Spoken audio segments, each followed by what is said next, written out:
নমস্কার বন্ধুরা, দেখুন এই যে সসপ্যানের হ্যান্ডেলগুলো যদি খুলে যায় তো খুব সহজে কিভাবে লাগিয়ে নেবেন ভিডিওটা সম্পূর্ণ দেখুন, তাহলে বুঝতে হবে। এই যে সসপ্যানের হ্যান্ডেলটা খুলে গেছে, যেটা লাগানোর জন্য যেটা লাগবে সেটা হচ্ছে অ্যালুমিনিয়ামের রিবেট।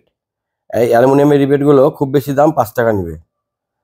এই হার্ডওয়্যারের দোকানে বা প্রেসার কুকার রিপেয়ার করে সেই দোকানেও পেয়ে যাবেন, মানে ইলেকট্রিক পার্টসের দোকানেও পাবেন।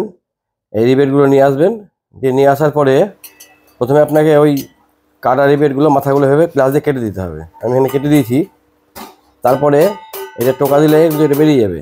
এভাবে যদি না বেরায় কোনো একটা স্পোক বা শিক নেবেন, দিয়ে এইভাবে রিবেটের মাথায় ধরে হাতুড় দিয়ে টোকা দিলেই ওই রিবেটগুলো, কাটা রিবেটগুলো বেরিয়ে যাবে। দেখুন,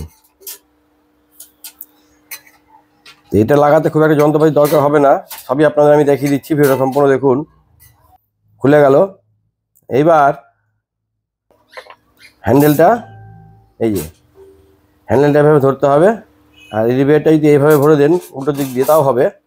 সেক্ষেত্রে আপনাদের যদি এরকম কোনো যন্ত্রের প্রয়োজন নাই এইভাবে লাগাতে গেলে, একটা লোহার উপর সাপোর্ট ধরতে হবে এইভাবে, দেখুন, দিয়ে তল দিয়ে রিবেটটা ভরে দিয়ে ওপর দিয়ে রিবেটের মাথাটাকে টুকটুক করে মারলে ওটা থেতো হয়ে বসে যাবে। এভাবে লাগানো যায়, কিন্তু যেহেতু কোম্পানি ভিতর দিয়ে রিবেটগুলো লাগিয়ে রাখে, লাগানো থাকে, সেইভাবে আমি লাগাবো। দেখুন, কোম্পানি সেট যেভাবে থাকে সেইভাবে আমি এটা লাগাবো।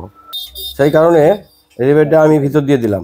দেওয়ার পরে এই যে দুটো রিবেট ভরে দিলাম।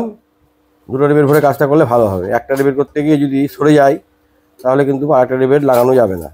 তাই দুটো রিবেট ভরে দেওয়ার পর এই দেখুন দুটো রিবেট ভরে দিলাম। এবার আমি এই যন্ত্রের ওপর রাখবো। রিবেটটা যদি বাহির দিয়ে লাগানো যায় তাহলে কোনো যন্ত্রের প্রয়োজন পড়বে না, একটা লোহার সাপোর্টের উপরে কাজটা করা যাবে। যেহেতু এটা রাউন্ড শেপ, তাই রাউন্ড শেপ জায়গার পরে আমি রাখলাম। আর এই দেখুন এই যন্ত্রটা দেখুন, এটা দিয়েও লাগানো যায় এবং হাতুড় দিয়ে চেপে বসিয়ে দিলেও লাগানো যাবে। তো প্রথমে আমি এটা দিয়ে দেখাচ্ছি আপনাদের। দেখুন, এটা ধরে লোহার হাতুড়ি দিয়া আস্তে আস্তে মারলে কি হবে, রিবেটের মাথাটা রাউন্ড শেপ হয়ে আস্তে আস্তে ওইখানে বসে যাবে।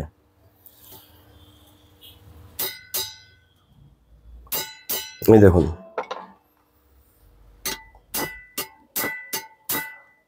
ভারী হাতুড় দিয়ে একটু জোরেই মারতে হবে, তবেই কাজটা হবে।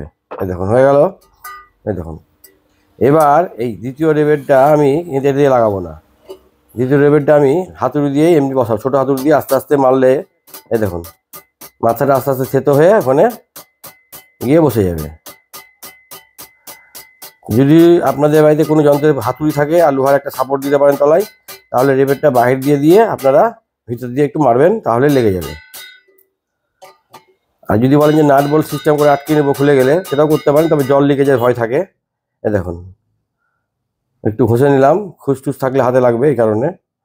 এবার আপনাদের আমি নতুন একটা সেট দেখাচ্ছি। দেখুন, নতুনে যেরকম থাকে এই দেখুন একদম পুরো নতুনে কিন্তু এরকম এভাবে আটকানো থাকে।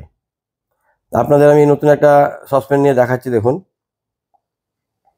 এই দেখুন যদি লিক করে তাহলে কিন্তু এই রিবেট লাগানোর পরে যদি লিক হয় তাহলে কিন্তু আবার মেরে দিতে হবে। এই দেখুন নতুনে যেরকম থাকে এটাও ঠিক সেই রকমভাবে আমি লাগিয়ে দিলাম। রিবেটগুলো ভিতর দিয়ে লাগানো থাকে নতুন অবস্থায়। এই দেখুন, তো যাই হোক এইভাবে এগুলো লাগিয়ে নেওয়া যায়। আর যেটা বললাম, এই যন্ত্র যদি না থাকে তাহলে আপনারা ওই রিবেটটা এদিক দিয়ে ভরে দেওয়ার পরে এই সাপোর্টে রেখে, এরপর সাপোর্ট রেখে এদিক দিয়ে হাতুড় দিয়ে মারলেও এটা লাগিয়ে নেওয়া যাবে। যাই হোক, সকলে ভালো থাকবেন, সুস্থ থাকবেন, নমস্কার।